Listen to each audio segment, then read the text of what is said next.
Hey reseller friends, welcome to the latest edition of Seller's Corner, your go-to source for all things reselling. I'm Erin, product specialist at Vendoo and also a Depop seller. Today I'm pumped to talk about 10 effective tips to listing on Depop. But before I do, let me invite you to subscribe to our channel. We publish content all the time and it's all related to Vendoo product tips, community updates, and information about how to scale and grow your resale business.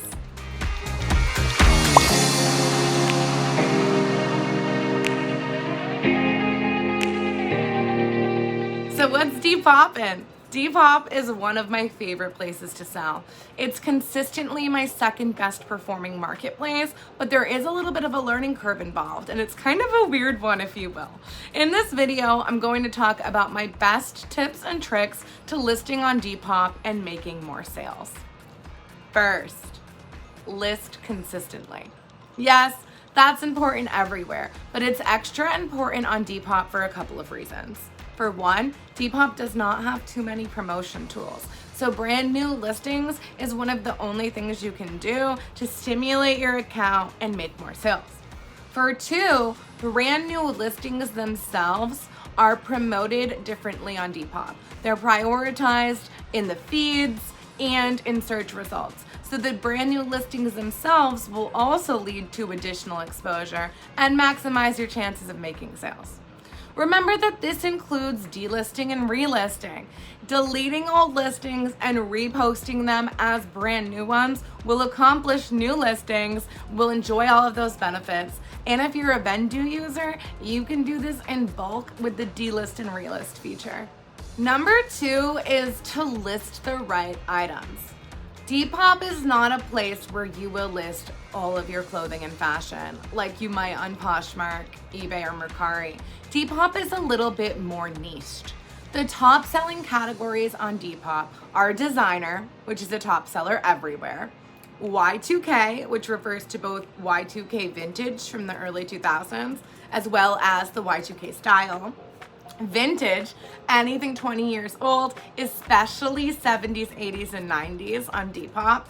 Streetwear, so urban hip hop wear, a lot of athletic brands have streetwear categories within. And finally, one of a kind. And that refers to rare items, dead stock items, handmade items, upcycled items. You'll see some really cool shops with a lot of really cool reworked pieces. In addition to those 5 top selling categories, trends are huge on Depop. I generally say not to worry too much about trends because everyone I know wears clothing and not everyone I know is trendy. That said, Depop is a little bit different. 96% of Depop users are under the age of 26, and it shows. And a lot of trends and TikTok trends and styles and cores and aesthetics are really huge there. So I do list a lot of mall brands on Depop, little cute camis and crop tops and mom jeans that don't necessarily fit those 5 major categories, but they are trendy right now and people are looking for them. So I keep up with trends very minimally. I don't do crazy research, just by following other sellers, by following some fashion magazines on socials, and just learning what people are looking for. Listing the right items is key. And that's kind of very unique to Depop because you can have amazing inventory and do everything right, but if it's not what Depop buyers are looking for, you're going to have a harder time selling it. Number 3 is taking amazing photos. That's true everywhere, but Depop photos are particularly important because Depop is super style heavy. While most marketplaces are brand heavy, Depop buyers really care about the style, the look, and the aesthetic. Depop explicitly prohibits stock photos, and Depop will not wait for a brand to complain about the use of their images. They will just remove anything that they think even looks like a stock image. They're really big on look and respect to artists, and you should use your original images. Trust me, they'll just be removed if you don't. Specifically, Depop says that modeled photos and flat laid photos increase your chances of selling on Depop by up to 60%. That is huge. I highly recommend modeled photos, whether you model yourself or use a friend, but if that's totally not for you, flat lay is the way to go. Skip the clear hanger, skip the dress form, consider flat lays. Do note that you will need either a modeled or flat laid photo to ever enjoy promotion on Depop's Explore page, which is a curated page of handpicked items by Depop every day. Landing an Explore page host generally means your item's going to sell quickly and you're going to get a ton of exposure in your shop. So that alone makes using either modeled or flat laid photos very much worth it. I have seen sellers use all different types of photography, so don't be too discouraged. Don't feel the need to pull out old inventory. Just moving forward, keep in mind what does best on Depop, and keep in mind the audience. They are younger. They really want to see this style. Tip number 4 is about descriptions. Of course, it's important to have good, full, keyword-rich, descriptive descriptions everywhere you list, but do note that on Depop, the entire description is searchable. That's not true necessarily everywhere. Interestingly, Depop doesn't have titles. They're currently testing pre-generated titles that they create based on your description. But the description is really your title and keywords and description all in one. So take some time there to describe your item thoroughly, its condition, its style, its color, and its aesthetic. Also be mindful of all of the drop downs on Depop. There are a few Depop specific fields, especially like age and style. Do not skip those. You should always treat on every marketplace optional fields as if they're mandatory, because if it's being asked, the information from those fields is used in the algorithm by the search. So when a buyer performs a search, what Depop does is search different pieces of information, including those optional fields. So definitely execute all of them, and all of them as accurately as you can, because they matter. Number 6, and arguably the most important tip, is hashtags. Hashtags are crucial on Depop.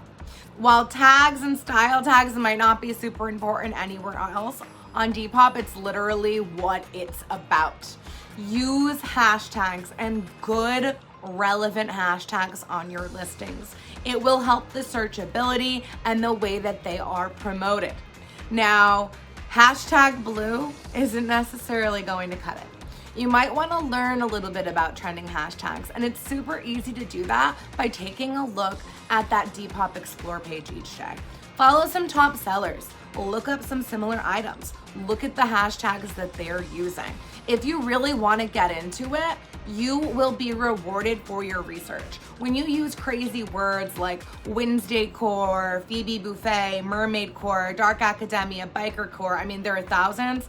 Those really matter on Depop. It sounds so silly, but Depop buyers are about the aesthetic. And places like TikTok really popularize aesthetics and fashion trends that people are looking for. So taking the time to look at trending hashtags, to select those carefully, and to use all 5 with strong ones will positively help your items reach. Tip number 7 is to develop a consistent pricing policy. And this will look different for everyone. But first of all, pricing competitively will, of course, help you to make sales. More so, however, I really hope that you price in a way that you can accommodate offers and discounts, which we'll talk about in further tips. So price competitively, but not at your bottom line. You'll also have to determine how you'd like to ship and if you'd like to offer free shipping. Depop says you're significantly more likely to make sales when offering free shipping, which makes sense, especially because these Depop buyer, teeny bopper Gen Zers literally grew up not paying for shipping. So no one likes to pay for that. So you'll definitely want to do some trial and error, offer reduced or free shipping when it makes sense, and develop a strategy that is sustainable in consideration of offers and discounts. And don't forget international shipping. Some people find that international shipping can be so intimidating or so inconsistent and they avoid it. Don't do that. If you are offering international shipping, you are slicing your buyer potential into such a small United States fraction when there is a big, big world out there. When in doubt, put really high numbers in the international shipping field, okay? Put $100. If someone's interested, at least they can see your item and they'll message you to ask for a shipping rate if you have something crazy high in that field, at which point you can use Pirate Ship to calculate one for them.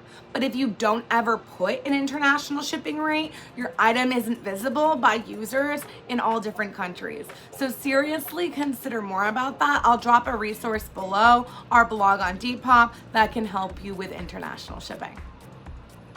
Number 8 is to be responsive, and that's a given.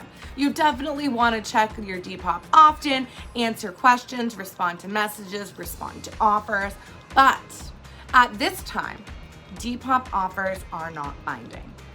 So part of being responsive includes following up. If you receive a Depop offer and you are accepting that offer, I highly recommend that you message the buyer and say, thanks so much, I accepted your offer, I can ship as soon as you purchase. If you've ever made a Depop offer, you see that the way that you're notified is in like a second inbox. It's not very obvious. It's not crazy to think that buyers are never receiving the notification that we've accepted the offer. So sending that message will really help to seal that deal and to do so quickly. Being responsive matters. Number 9 is to boost your listings. And boosting is a Depop promotional feature that's available in the app. It's relatively new and a little bit controversial because what you do is you promote your listing, and Depop says that this will promote it in the search feeds and the news feeds. And in exchange, you pay a 10% fee if your sale is a result of that promotion. So that doubles the Depop fee, putting it at about 20. Which I'm personally fine with because other places I sell, that is the fee. So my inventory, I'm prepared to sell with that fee. I also look at my analytics from my boosting because Depop gives you an entire analytic page about your boosting, if it's working, how many views it's led to. In my opinion, at this time, it's very much worth it. But try it yourself. Promote a handful of listings and see if that is leading to more exposure and sales. Remember, you could always raise your prices a little bit to accommodate the raised fee that would be a result of the promoted listing. And finally, the discount feature. This is Depop's only other promotional tool. There are not many, and it's available on the app. The discount feature allows you to add a bulk discount to your entire Depop shop or specific items that you've chosen. You can set the rate of your discount to 5% all the way to 95%. What you want to do is at least 30%. When you apply a discount on your item at least 30%, everyone that is liked or carded, added your item to their cart, will be notified of this price drop. Remember, it's not just dropping your prices. It has to be done on the app through that discount portal. You'll also see all of your listings up here with a little yellow tag showing that they're on sale, hopefully incentivizing more sales. Depop really is an amazing platform. It's young, it's unique, and it's niched, but it could be the perfect place for your inventory. Just because some marketplaces have a larger audience doesn't necessarily mean there's a larger chance of selling your items there, especially if you're talking about a niched audience on a specific app like Depop to Vintage. So definitely try it out. It could be worth it. And Depop does have a huge global audience. Did you know that in 2021, Depop was acquired by Etsy? How interesting. In the description, we will drop some links to various pieces of Depop content to help you get started on Depop selling like a pro. Do you sell on Depop? Drop your best tip and trick below.